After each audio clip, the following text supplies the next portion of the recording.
Want to welcome everybody in. It is 8:05, taking a look at that traffic and actually noticing a bit of a backup around here where you'd call it the Spaghetti Junction, courtesy of our SkyTrack from downtown. A lot of that car traffic actually just staring at it for the Bats game, so probably some parked cars there, but folks heading on their way home on this side of the Ohio River. I just realized that for myself. Good to catch yourself as you're all joining us to wind down on this Tuesday evening of September 16th. Thanks for joining us, by the way, here for Wave News Extra in the Wave Now studio. I'm Jose Sosaya. I want to get you all, by the way, to some breaking updates that this was just posted to our website, wave3.com. The big story coming in, a man now arrested. He's accused of shooting the woman whose body was found at Shawnee Boat Ramp. So a bit of some of that information update for you as I'm also reading and going to scrub up and down the article. If you remember, yesterday we learned of Rachel Hughes' body being found. She was shot to death around the Shawnee Boat Ramp, 3:24 Sunday, September 14th, and we learned of what happened on Monday. Well, today, LMPD confirming that 27-year-old Michael Bullock was arrested and charged with murder. Bring you back in to see if I could try to mute that audio eventually. Here I am inside the Wave Now studio, so let's see if I can try to mute that sound that was there originally. Okay, I'll bring you back in to take a look at the article just as a refresher. I think that might have taken care of some of the sound. Okay, but nonetheless, the charges now facing 27-year-old Michael Bullock: murder, robbery, abuse of a corpse, tampering with physical evidence, possessing a handgun as a convicted felon. We do have plenty of court documents now telling us Bullocks and Hughes were seen leaving a place on Bardstown Road together before the shooting happened. And then they both arrive at the Shawnee Boat Ramp. They got out of a car a short time later, and that's when police say Bullock pulled out a gun and shot Hughes 8 times, 6 in the neck and torso, twice in the head. So very grisly, disturbing details for sure. And we'll walk through more of those details for you tonight on Wave News at 11. But surely, as the digital team is working to get these updates for you all on the website, they're there for you to access on wave3.com. So good to have those updates as we get them right into our newsroom and the studio here as well. I want to walk you through some other big updates and stories we've been covering throughout the day. Officers said they had to apply a tourniquet on a man's leg after he was shot this morning in downtown Louisville. I want to take you to that scene right there. The shooting happened just after 10:30 this morning on South 3rd Street. LMPD says when officers got there, they found a man who had been shot in the leg. They applied the tourniquet until paramedics arrived. EMS getting there. Often tourniquets are used when there's severe bleeding. He was rushed to the hospital. Police don't have much more of an update, though, quite yet on his condition. LMPD also letting us know they still haven't arrested the shooter who they believe could have been involved. But if you know something that could help police pinpoint this information, you should contact LMPD. Moving on to another story, an early morning fire in southern Indiana destroyed several apartments, leaving a lot of neighbors now looking for a new place to stay and sleep tonight. This started around 2:30 in the morning on West Cherry Street in Scottsburg. It happened actually at this apartment complex across from the fire station. Firefighters quickly there within a matter of minutes. One person who lives at the apartment says she's definitely grateful that firefighters were so close by and they were able to benefit from the quick response. They did an amazing job. They made sure everybody was safe. I saw them going around and banging on everybody's door, making sure everybody was out.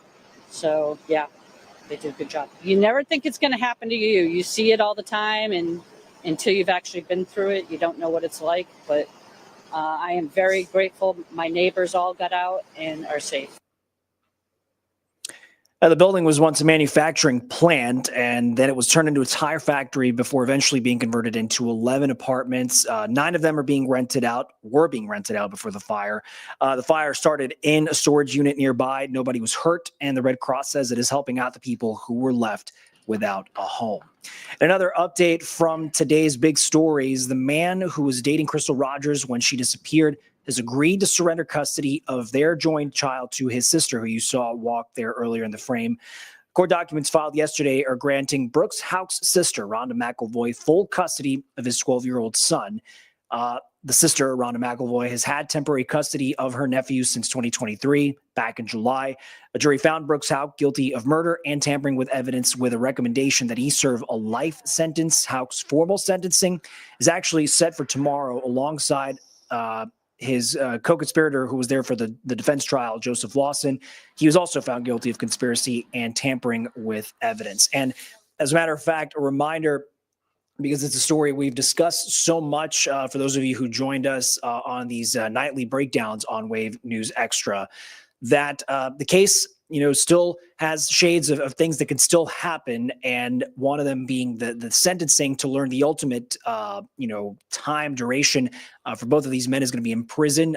We're going to have a team working live down in Nelson County, in and outside the courthouse, from the morning through the afternoon, whenever we do hear that final sentencing inside the courthouse. So make sure to join us throughout the day tomorrow if that's something you want to stay on top of, the information, the reaction, the breakdown of what these decisions mean from our Lena Noakes, who's been certainly a reporter following this case from the beginning of both of the separate trials, but of the three men's trials through their verdicts, the appeals process up until this point, to see what could come next.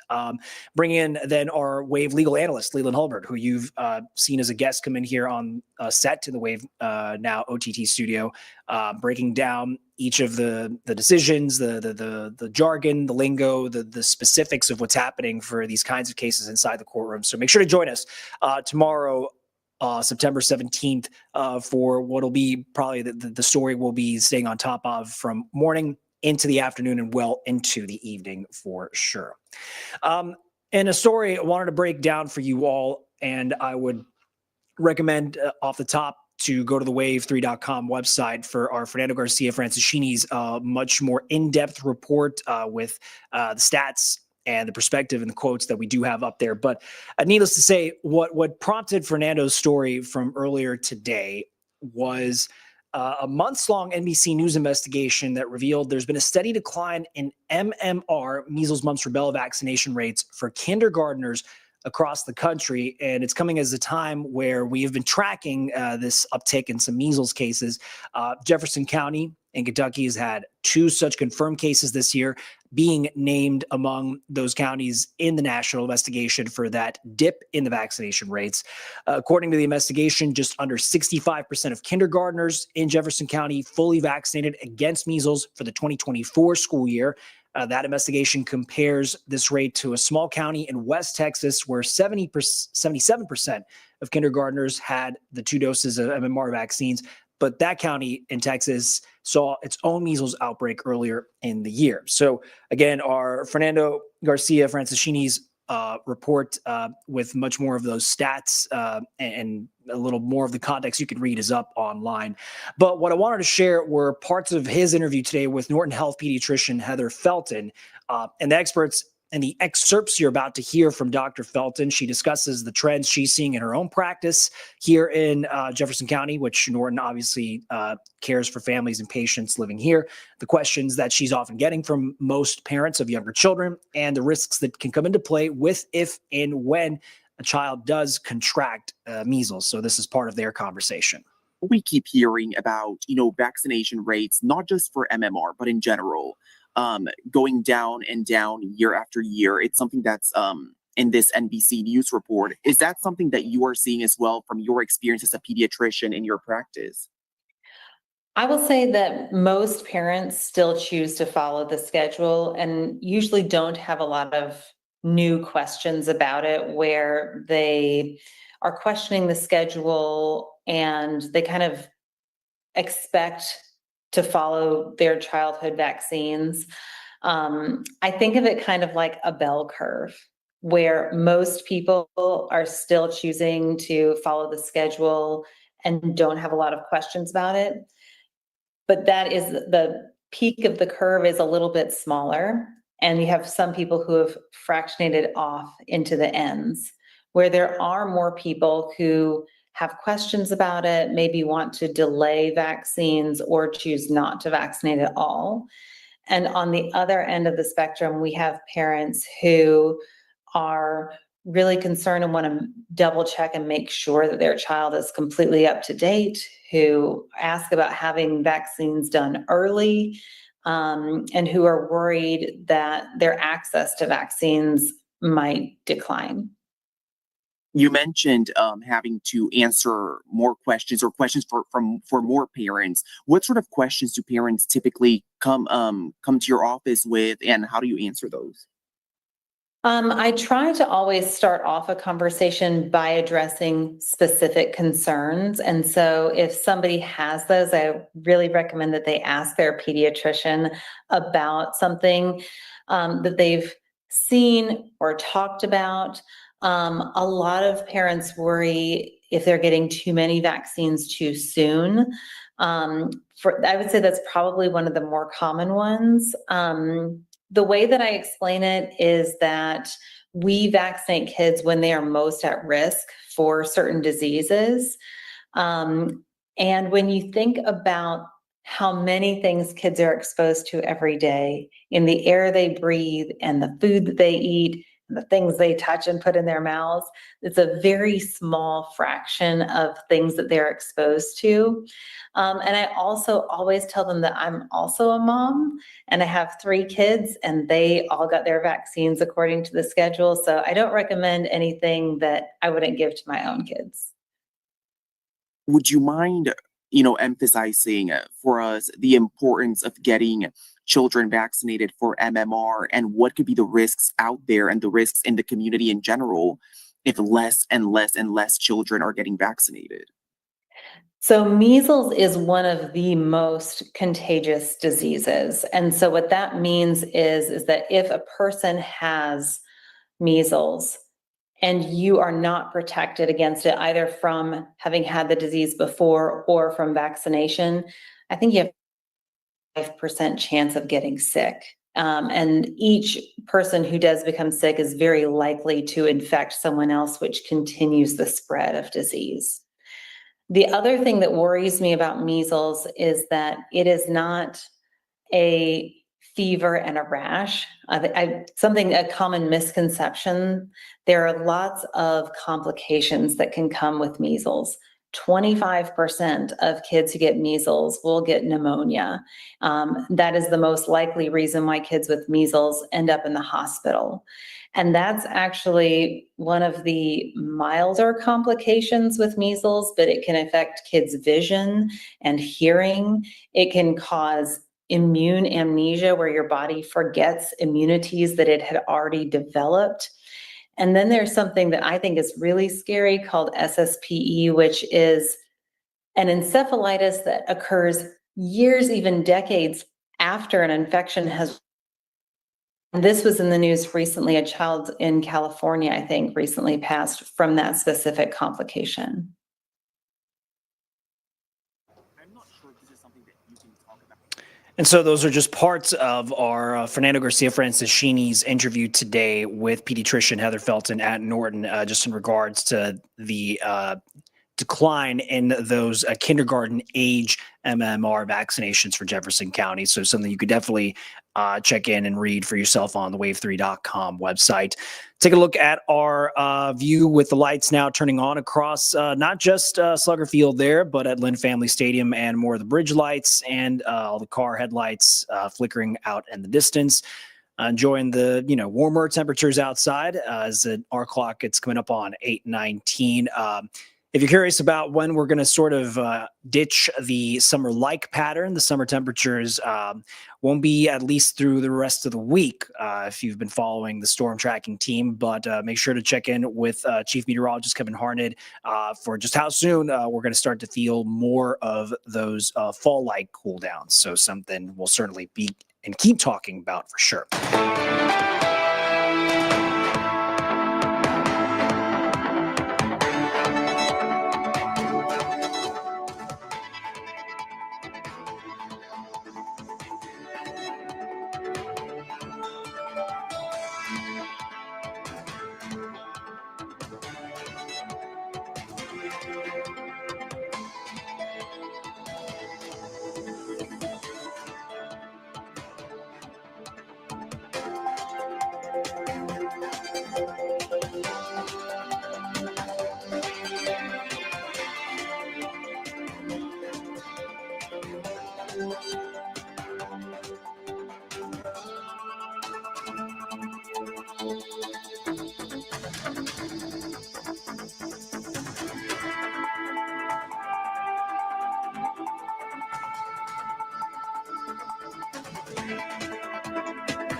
It is 8:21. Welcome back into the Wave News Extra studio here at Wave News Central. Jose Sosaya breaking down some of the day's big stories, including some that are updates. I just wanted to share the information with you, and it's going to be something we'll touch on again if you join us, the Night Owl crew for Wave News at 11, to really sort of tie up the rest of our Tuesday.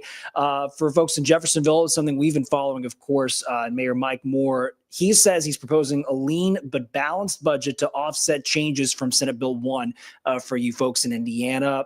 This includes cuts, though, to some popular events. To save money, the city says it's decided to cut its summer concert series nearly in half, getting rid of Steamboat Nights Festival and closing the Employee Health Center. Mayor Moore says his first priority looking ahead for the budget is to make sure that the city's fully funding obligation to city workers and employees without cutting essential services, being public safety, roads, and the like there. A few weeks ago, you might remember, we also broke that news of Jeffersonville Police's then chief announcing he was leaving the position because of the city's ongoing finance pressures. Kenny Kavanaugh still on the force, just no longer as chief. And whatever comes of approval of the budget will certainly be something we'll let you all know in the days and weeks to come through the many different ways you connect with us and we connect with you here on Wave News. Some more stories walking through the big updates today. Looking ahead to tomorrow, actually. Louisville Metro Council's Public Safety Committee is going to take up a resolution. They're urging state leaders to expedite reopening the juvenile detention facility in town. The resolution says the closure in 2019 of JCYC, Jefferson County Youth Corrections, put a heavy burden on families, law enforcement, and the system overall, asking and putting youth in a position they have to be driven long distances across the Commonwealth and counties often hours away. In 2023, the state legislature approved funding to renovate and operate juvenile detention facilities. The focus, though, was on reopening and putting together a secure, adequately staffed facility for Jefferson County. 2 years later, there's still no official, proper timeline or much other information. Certainly something we can ask and keep digging into.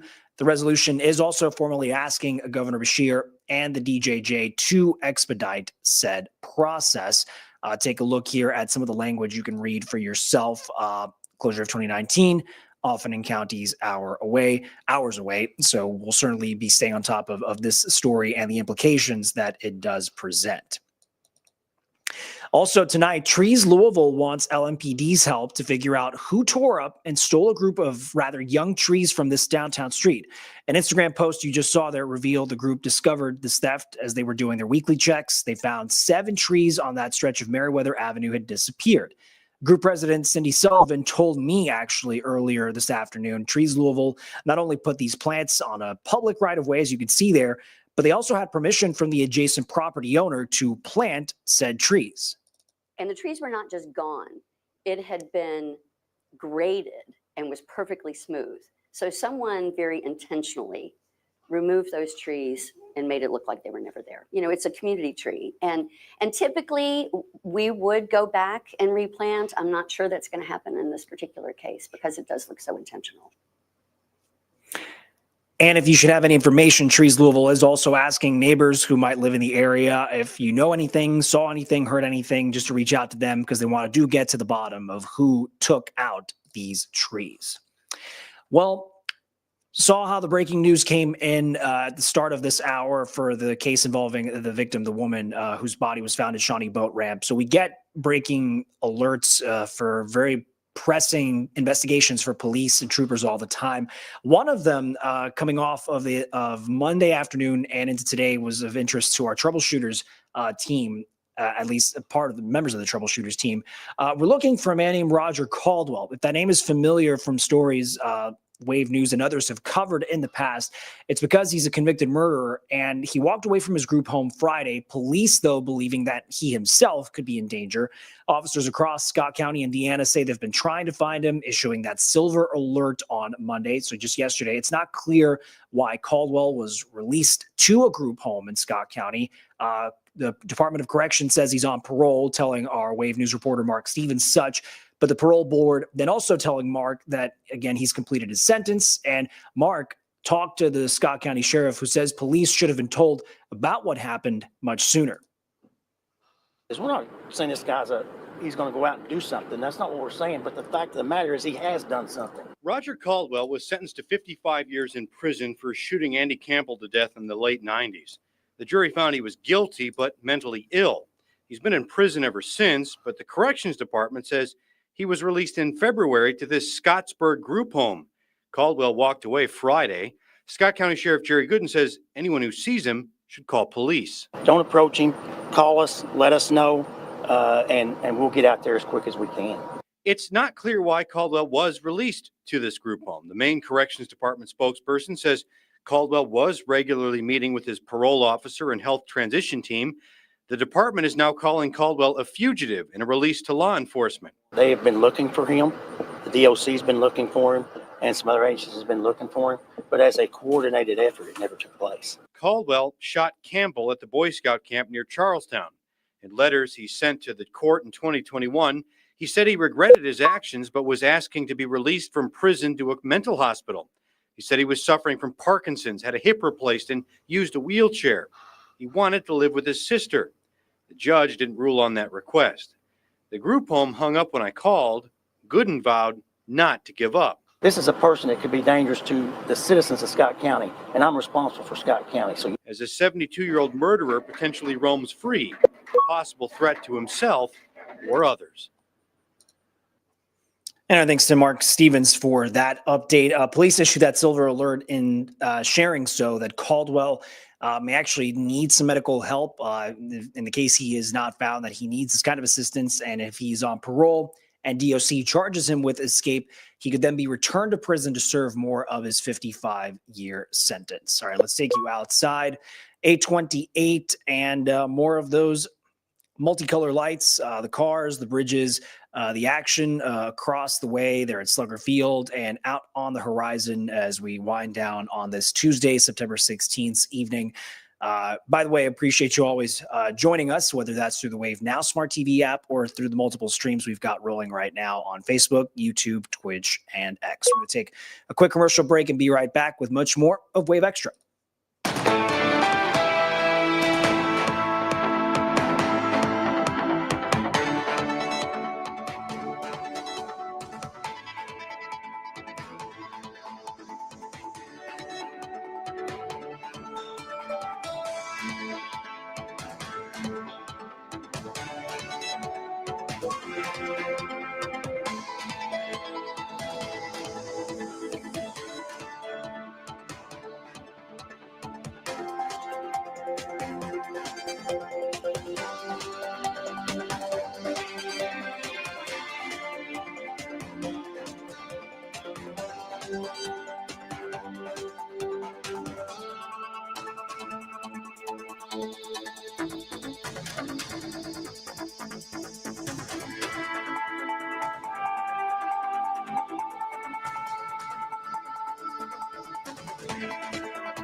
Welcome back into Wave Extra, diving into more of the big updates of the day. Prosecutors in Utah say they're going to seek the death penalty for the man suspected of killing activist Charlie Kirk. In a briefing today, Utah County Attorney Jeff Gray rolled out a host of charges filed against Tyler Robinson: aggravated murder, felony discharge of a firearm, a number of obstruction charges as well. He also said he would go seek the death penalty. Gray says Robinson's parents took him to the Utah County Sheriff's Office to turn himself in. It happened after they say they recognized their son in some surveillance video of the shooting. They also recognized the rifle he had been given as a gift. Charging documents filed by prosecutors contained some details about the immediate aftermath of the shooting, including a text message conversation between the suspect and his apparent roommate. As county attorney, I am charged with bringing justice to those who offend our laws. I am charged with bringing justice for those who are harmed. I am charged with bringing justice for Charlie Kirk. Robinson will still be held without bail and could face more federal charges on top of the now officially filed state charges. Back in here in the studio for tonight's Wave News Extra. And in our team's investigations throughout the day, I wanted to share that there's a new push underway. And this is a conversation over a story you've heard us talk about, in particular, taking the forefront of some building and infrastructure conversations for Wave Country in Kentucky and Southern Indiana through the course of 2025. This is about keeping regulations on top of or ahead of the curve when it comes to the sudden growth of data centers. One committee from Louisville Metro today considered putting a moratorium on new permits until they can put in new codes and regulations. It's a case of government perhaps trying to catch up to demands of an industry that is racing ahead and innovating right now. And so today, council in part taking its first steps to get a handle on how to better regulate data centers themselves. Wave News reporter David Mattingly was at City Hall when this issue came up for a vote. Data centers house the machines that handle the massive amounts of data needed for future technologies like AI. To get the job done of processing the mountains of information, data centers also take up a lot of land and consume large amounts of water and electricity. We need to take a step back and look and see what boundaries we can put along where data centers can be located. They do have a significant impact on our community, on our city, and on our utility rates. Right now, the city regulates data centers like it regulated the phone company, under codes made for what is called telecommunication hotels. Mostly consists of sort of relatively small brick buildings where things like AT&T wires terminate, but not a lot of activity. They have a relatively small footprint. But there's nothing small about data centers in size or appetite. A data center planned for Southwest Louisville would be capable of consuming enough electricity to power 280,000 homes. Critics want to see new regulations that include reduced water consumption and energy efficiency measures. What is the extent, breadth, and depth of the impacts on the community as a whole? And how will we blunt those impacts if indeed we're going to have data centers here? David, also learning that the committee actually tabled the idea today of imposing that moratorium on the new data centers. In the meantime, they're asking, though, for a review of the current land development code regulations to see if that is something they can address in that fashion. In another Wave News original from today, wanted to share with you all as we take note and take stock of Tuesday. And by the way, in a conversation over the month of September to try and promote awareness of mental health resources and struggles and understanding that help is out there. This is now being called an urgent community-wide call to action to prevent suicides. The Louisville Metro Department of Public Health and Wellness released its suicide fatality report this morning. The findings sobering, heartbreaking, and significant. Wave News anchor Brian Schlonsky spent time going through the new report, talking to some stakeholders, people in town, working every day to fight for this meaningful change.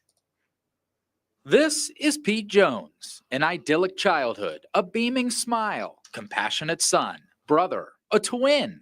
An athlete, a scholar, a bright and blossoming future, becoming a man, mom and dad say, right before their eyes. 23 years old, had a great college career, had finished his bachelor's, was working on his master's. For Pete's mom, Molly, until maybe about 10 years ago, mental illness, mental health was not on my radar. from not on the radar to a blip that happened as Pete was working for that second degree, telling his parents he was sad and didn't know why. Then, in 2016, The depression just overcame him. the unthinkable. We didn't expect that he would end his life, but he did. And he was such a wonderful young man. Sadly, the Jones family's pain is a shared pain with thousands of other families all over the world. According to the World Health Organization, suicide is the third leading cause of death among 15 to 29-year-olds. So Louisville's health department decided to take action, pouring through coroner data in Jefferson County over a 5-year period starting in 2019. What was formed? The Suicide Fatality Review Work Group.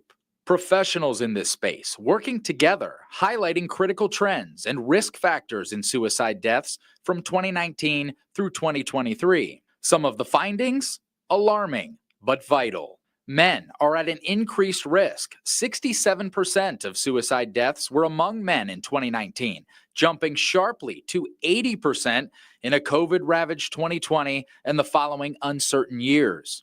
Over half of all deaths involve the use of a firearm. Disparities are rising. Suicide deaths in the Black community increased by 127% from 2020 to 2022. In the Hispanic community, they doubled from 2019 to 2022. Then there's the occupational risk. Your job could play a role. The top 5 work groups among suicide deaths: construction and extraction, transportation and material moving, production, food service, and sales. So we're seeing maybe some of the places where we are, missing, where there are gaps in the treatment, and we want to learn more about it so that we can actually fill in those gaps and provide the treatment or provide the coping skills that people need. Amanda Villavesis is the executive director of Mental Health LU. They connect the community to providers. She says if we want real change, it starts with all of us. I think what's important is how the power of each individual in our community. And it's really simple. It's just connecting with someone. It's just talking with someone and not being afraid to ask that big question of are you thinking of hurting yourself? Since losing Pete, Molly Jones has made that mission her life's work. The Pete Foundation advocates for systemic changes in mental health care at the state and local level. Pete's name, once synonymous with his own hopeful future, Because he was so wonderful, we knew we had to do something. now forever tied to a more hopeful, brighter future for us all. If we can lose somebody like Pete, this world is losing great people, and wonderful people are suffering because they're not getting the care they need. Our definite thanks to Brian for breaking down the report and sharing these voices and these stories. And a ton of different organizations came together to make this review group possible to try and tackle the issue head on. Just as a reminder for any and every time, now that the conversation is hopefully something people can at least broach, hoping that they can extend that hand to have those conversations. If you know someone who's suffering, maybe you are struggling with some issues right now, just as a reminder, this doesn't have to be something you do alone. There's quick numbers to call, text, or call 988. There's always someone on the other end of the line.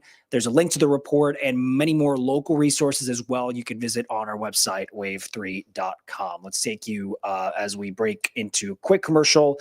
Another look outside. Love to see this panorama, by the way. The reason I keep coming back to it, it just shows that traffic's still moving. The lights at Slugger Field still on as a contrast with the bridge lights there on the Big Four Bridge and the Ohio and the sunset, actually just the horizon of the deep dark of night. All right, it is 8:40. We're going to come back with one more bit of stories to wrap up this part of our Tuesday night. So we're going to be right back here with more of Wave Extra.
Welcome back into Wave News Extra. As we're, of course, looking forward to Louder Than Life a little later this week, there's actually also a full slate of events to celebrate the Russell neighborhood's rich history. You can join Russell, A Place of Promise, for their upcoming homecoming weekend.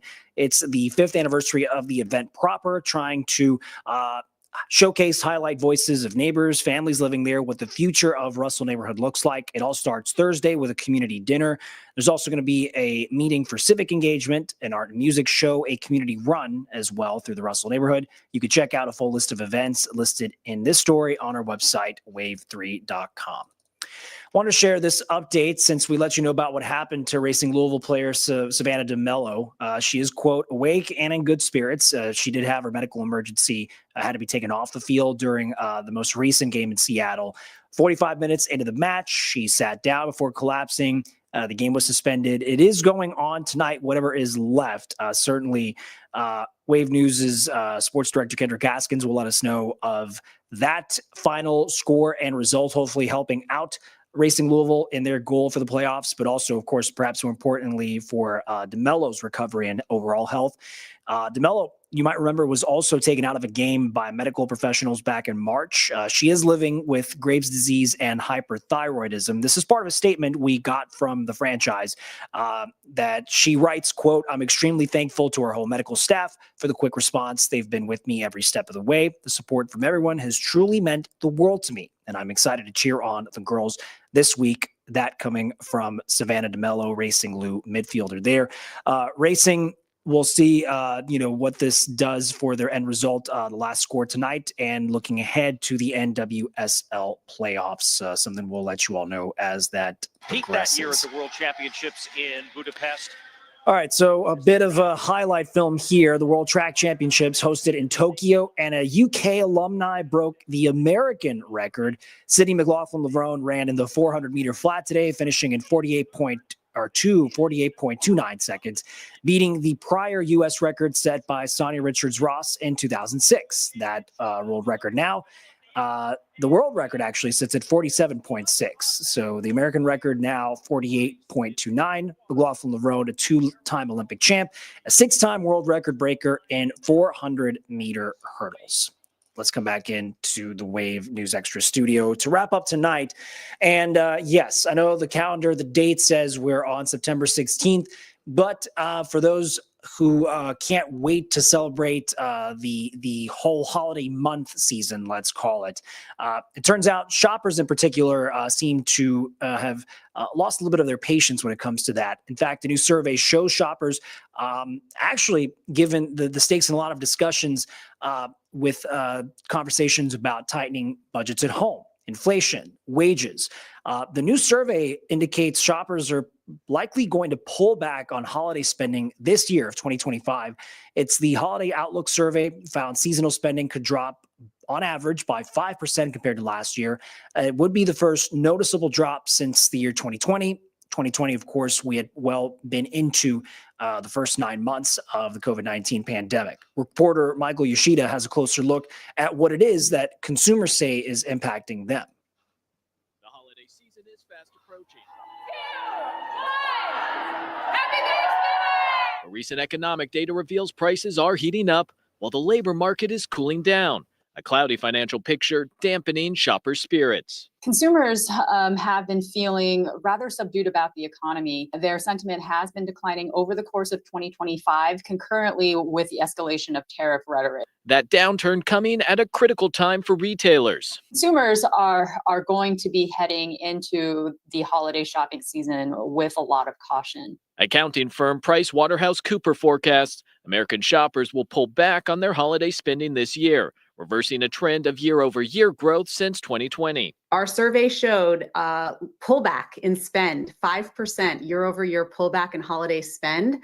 It's really Gen Z that's driving the pullback. Gen Z intends to spend 23% less year-over-year. A slowdown in seasonal spending, according to University of Michigan's Joanne Shu, could be good for people's pocketbooks in the short term, but may have ripple effects across the larger economy. Consumer spending drives about 70% of aggregate GDP. If large numbers of consumers pull back their spending, that means the businesses that serve those consumers are not going to have so much strength in their revenues and their profits. It's going to weaken business conditions and could lead businesses to contract or even some to fail. In Washington, I'm Michael Yoshida.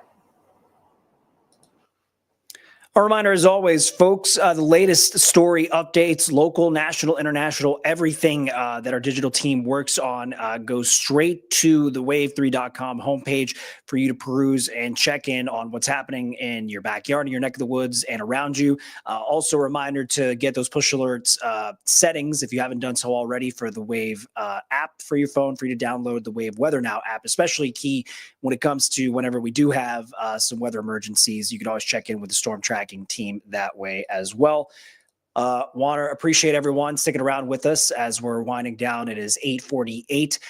By the way, make sure to join us for a further recap or touching on the big stories of the day tonight on Wave News at 11 with our reporter Logan Perrone with his investigations and his work. Chief Meteorologist Kevin Harned breaking down what to look forward to, especially for you Louder Than Life fans, how that forecast, it's going to stay warm, but you'll probably bear with it. Just stay hydrated.